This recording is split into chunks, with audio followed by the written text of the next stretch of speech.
It's just like, have you ever seen something so beautiful as like that perfect cartoon strawberry? Hey everyone, I'm Saffitz. Today I am showing you a very straightforward and basic sponge cake, although it is possibly the most versatile thing you could make and perfect for all the spring and summer fruit. It is so much fun to eat. It kind of like dissolves in your mouth. Sponge cake kind of can't be beat for its versatility and texture. Basically, if you had to make one cake, I think that this would be it for me.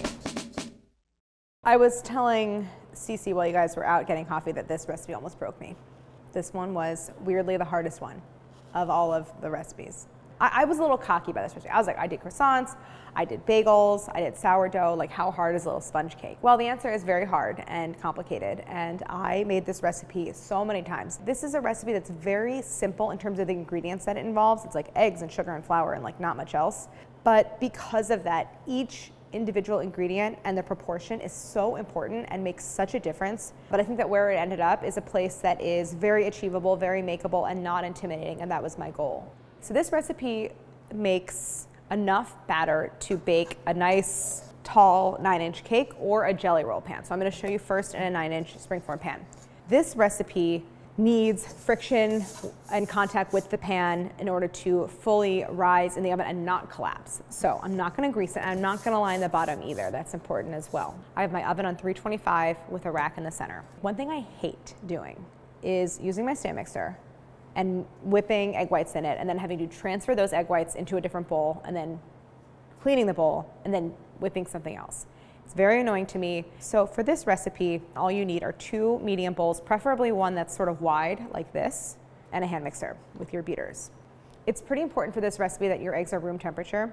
However, room temperature eggs are also harder to separate. The yolk becomes more delicate, it's easier to break, and it's simultaneously very crucial that your egg whites have no yolk in them. You want to have very clean separation because any amount of yolk in your whites will prevent them from whipping up. The best thing is really to separate them cold and then let the two sit out. So like I have eggs that I separated earlier and I have the yolks and the whites separate, and now they're room temp. This is a style of cake that is lightened only with beaten egg. So no chemical leavener. That's something like a baking powder, baking soda. That's just to say that it's important that we create a very finely textured and very stable foam. So one of the ways we do that is by using this little ingredient called cream of tartar. It's an acid that basically helps to stabilize the egg whites as they whip. Then I'm going to add kosher salt. It also helps with stabilizing the egg whites. These egg whites will take about 4 minutes, and so it's over the course of that 4 minutes I want to slowly increase the speed until I get to around medium high. So the idea is to create a very light, stable foam, basically like making a meringue with your whites, and then I'm going to fold it into the yolk mixture, and it's really the whites that is going to give the cake its lift. So it's creating all these really fine little air bubbles, and then in the oven, as that air heats up, they expand and you get this really light, beautiful cake. So it's looking really light. I get a little bit of a peak, but like they droop. So I'm going to keep going, and I want to get firm peaks. So this is what I would call a firm peak. You can see that the peak is holding totally upright, it's not drooping. Now I don't want to beat beyond this point because when you overbeat egg whites, they go dry and they get sort of lumpy. They almost have like a curdled look to them. And that is a very, very difficult texture to incorporate into a batter. Now I'm gonna move over to my egg yolks. And no need to clean the beaters. The whole point of doing the egg whites first is that I don't have to clean the beaters. So I'm gonna combine the egg yolks with the remaining sugar. I'm gonna start beating these on medium high. And I want to get this to the point where it's very, very pale and light and thick and it forms a ribbon. So when we say a slowly dissolving ribbon, we mean that it will sit on top of the surface before it settles back in. So this is a nice ribbon. One of the things that keeps, I shouldn't say one of the things, the thing that keeps this sponge really flexible and not dry is the addition of oil. So what I'm gonna do is slowly stream this in while I'm mixing on like medium high, and it's gonna emulsify into my egg yolk mixture. Try to avoid hitting the beaters though as you stream the oil in because you'll kind of like whip it around the bowl. It's very smooth and thick and light. So the next step is to add half of my flour. If it's really lumpy out of the bag, sift it. I did not sift it. I was just like, I don't want to sift anything in this recipe. Every time I sift something onto a mixture like this, I make lumps. So I don't understand what the point is. At this stage, you want to mix actually as little as possible. So just on low until the flour disappears. Okay, that's it. The water is to thin it out a little bit, make the texture a little looser so that I can more easily incorporate the egg whites. I've added the remainder of the flour, and I'm just mixing on low until that disappears. This next step is called folding.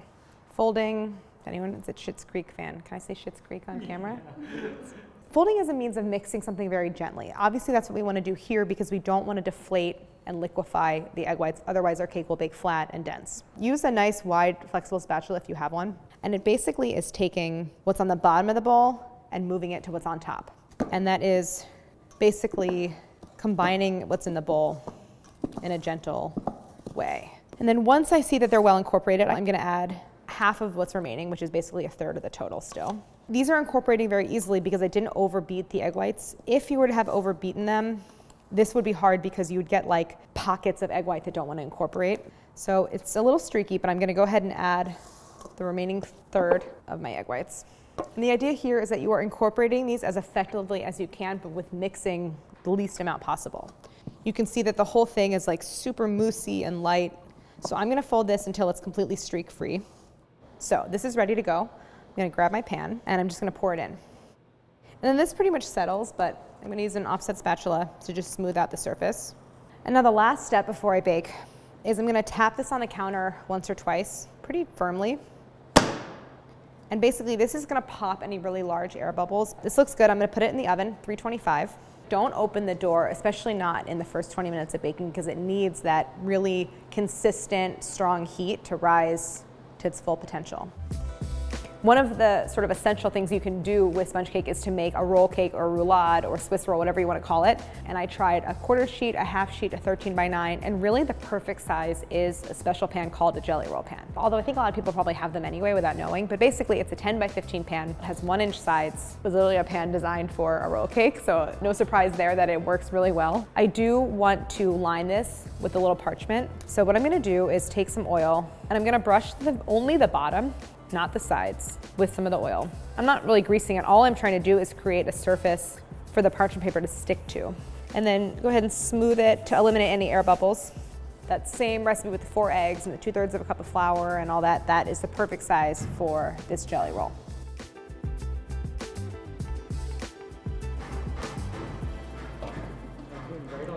And cut. This guy went actually a little over 35 minutes. I'm looking for an evenly golden brown surface. It's, you know, it smells like super delicious and cakey, and it should be springy to the touch in the center. We're good, so I'm gonna take it out. I am going to invert this pan onto a wire rack. I wanna cool this upside down because this cake is so light, and at this point is very, very delicate because there's all this steam in there, that if I were to let it cool upright, it would collapse. So I'm cooling it upside down. And this is another very important reason why we didn't grease the pan. And this is going to help maintain that really bouncy, light texture. It's actually nice to have the wire rack on top of the range where there's even more air underneath. So just make sure that it's elevated a little bit so that there can be air circulation and then the steam doesn't condense. And actually I do the exact same thing with the jelly roll pan. Also cooling it inverted on a wire rack. Now that I have our sponge cakes cooled and ready to go, I am going to assemble first the layer cake, and this is going to be an extremely simple but extremely delicious strawberry layer cake. So I really can't think of a better use for beautiful red jewel-like in-season strawberries. I have 1.5 pounds of hulled strawberries. I just set aside about 1/4 of them, and I actually picked out the ones that look the least good, and I'm going to use these to make a strawberry syrup. This is a really cool technique, and this is what I'm going to use to soak the cake. And just coarsely chop them. Combine this with granulated sugar. Just toss all this together. You want to make sure it's sealed pretty airtight. I have a saucepan of very, very gently simmering water, and then this goes onto our saucepan. The steam that's being generated underneath the bowl is going to gently warm, and that sugar is going to extract all of the juices and flavors from the berries. And the idea is that this will give us a translucent, pure, uncloudy, bright red, ruby syrup. So, so delicious. All right, so while that's going, I'm going to slice the rest of my strawberries. I was sort of particularly inspired by this style of cake called a fraisier, which is a French strawberry cake, and it has layers of sponge and cream and berries. This is a much simpler version of that. I enjoy recipes where the ingredients are so great on their own and then perfect together that like I don't have to do anything else. I don't think that this recipe should be anything fancier than what it is. Okay, so now I'm gonna whip some cream. I have 1 cup of heavy cream and 1 cup of mascarpone. I tested the recipe with all different subs for mascarpone as well. I did sour cream and creme fraiche. It all works perfectly well. I'm putting in a tiny bit of kosher salt just because I feel like dairy like that, a little bit of salt will bring out a lot of the flavor. So I'm gonna start this on low. As it thickens, I'll increase the speed. You could do this by hand, but we already had the hand mixer out from the sponge. So again, I'm kind of like in a period of deep love for my hand mixer. I've actually found that cream whipped with a mascarpone or a creme fraiche tends to like set a little bit after you're done whipping it. So I don't want to over whip this to firm peaks because then it just becomes too thick. All right, this looks really good. If you're doing this in advance, which you can because this type of cream doesn't really begin to fall or deflate, put this in the fridge until you're ready to assemble. So my strawberries, let's check in on these. You can see that there's this liquid that's starting to accumulate around the sides of the bowl. I am gonna give this a quick stir. Sometimes there can be a little bit of sugar that doesn't dissolve. It kind of gets trapped on the bottom. I don't want to stir it too much because stirring aggressively will cloud up the syrup, and I want this really translucent red color. I'm still waiting for the syrup to fully form and accumulate. But in the meantime, I'm going to unmold my cake and then I'm gonna split it into 2 layers by cutting horizontally. It's fully cooled, so that's what we're looking for. You wanna really let it fully cool. And so here is the sponge. It looks nice. I have a really even golden color across the surface. And now I'm gonna unmold it. The first thing I'm gonna do is cut around the sides of the pan. Again, we didn't grease it, so I have to really make sure it's loosened all over. Now, this is why I like a springform pan, is because I can take off the outer ring like so. So there we go. Now it's like a tiny bit lopsided. I wonder sometimes the ovens like aren't totally level, and so like you'll get a slightly taller side. If you gently lift, it should peel away. The cake will be very clean. You'll just have a very, very thin film of cake left on the bottom of the springform pan. You can see just a little bit of that film on here. This is called torting. This is basically splitting 1 thick cake layer into 2 or more thinner layers. First, work all the way around the cake and just make sort of a shallow score mark. And so this mark will be a guide for me when I go to cut all the way through the cake. What I love about this sponge cake is it's fully baked, it holds its shape, but it's really flexible. And so this is gonna make it really easy to roll up. It's gonna make it easier to transfer the layers. It is seriously like a sponge in a good way. So now I have everything ready to go. My cake layers are split. I have my sliced berries, my whipped cream, and now I'm just gonna strain my strawberry syrup and start to assemble everything. I can press gently on the fruit, but basically I don't wanna extract too much from the fruit because it's gonna make it cloudy. Like, look at the color, it's pretty amazing. This ruby red strawberry essence syrup. Okay, so the basic construction of this cake goes like this. Cake layer, syrup soak, layer of cream, strawberries, repeat. With my syrup and my pastry brush, I just dab it across the surface. It's a finely textured cake, so it absorbs syrup so well, and it just becomes this sort of dissolve in your mouth kind of cloud. So now I'm gonna take about half the cream and just dollop it across the surface. And then with my offset spatula, go ahead and work that all the way across and up to the very edge of the cake. I really want to make these berries a little bit shiny, so this is not in the recipe, but I'm going to toss them in a tiny bit of olive oil, just enough to coat them and shine them up a little bit. That looks much better. I kind of want to arrange them in an even layer. I don't want them to look too placed either. Just make sure you have like even coverage. So I have my layer here, and I'm going to place it cut side up. The syrup absorbs much better when it's placed on the cut side because all those air bubbles are exposed and it pulls it into the cake. And also I dab, I don't brush. If I were to brush, I risk sort of tearing up the surface of the sponge, and I don't want to get tons of crumbs all over the place, so I'm just dabbing.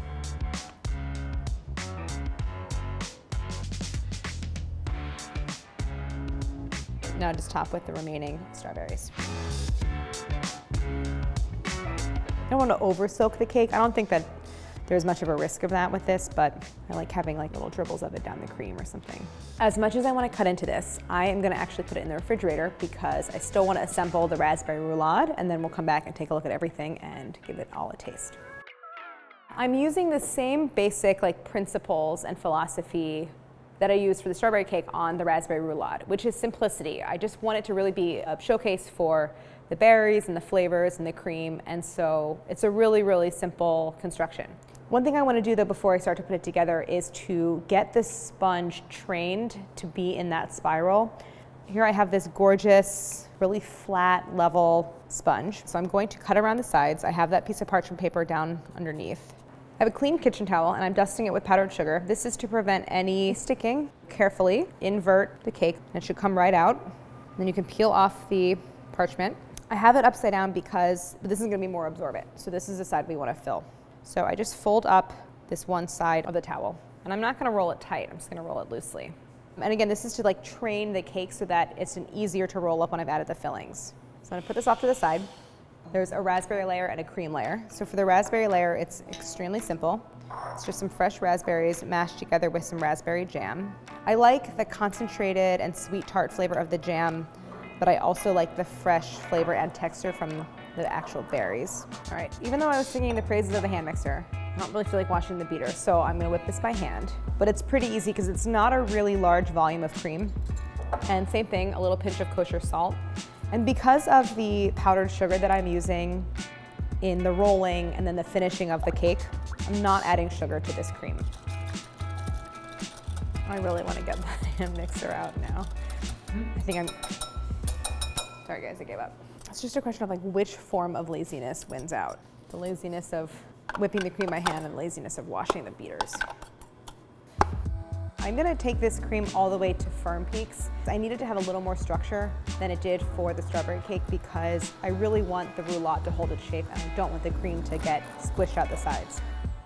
All right, we're good. I'm ready to assemble, so I'm going to unroll it. It has cracked in some spots, but that's not the fault of the sponge, that's my fault because I overbaked it slightly. So you can see now it has that curved look, that's good. That means it's gonna be easier to roll up. I'm gonna put the raspberry layer all across the surface. I'm gonna leave a little bit of a border at the long end that's further away from me because that's gonna sort of seal and finish the spiral. Now I'm going to use the towel to help me roll this up. So you can see why I didn't put any cream on that near edge because to get that spiral going, it needs like a little blank spot. And then once you have it rolled, let it rest for a second on the seam. It's really best if this takes a minute to set, and by a minute I mean like 1 hour in the fridge. And this is why I have it on a cutting board, because now I can just lift the whole thing up, I don't have to transfer it. So into the fridge.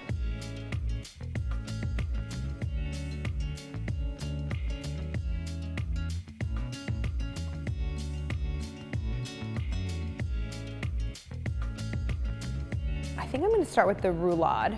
I have these very generous slices right here. I can sort of see that there is a very thin layer of cake where it's absorbed some of the raspberry juices and the cream looks so fluffy on the inside, so I'm very excited to eat this. I just don't think that there's a better combination, at least in the dessert world, than berries and cream. It has yet to be beat. Seriously, so good.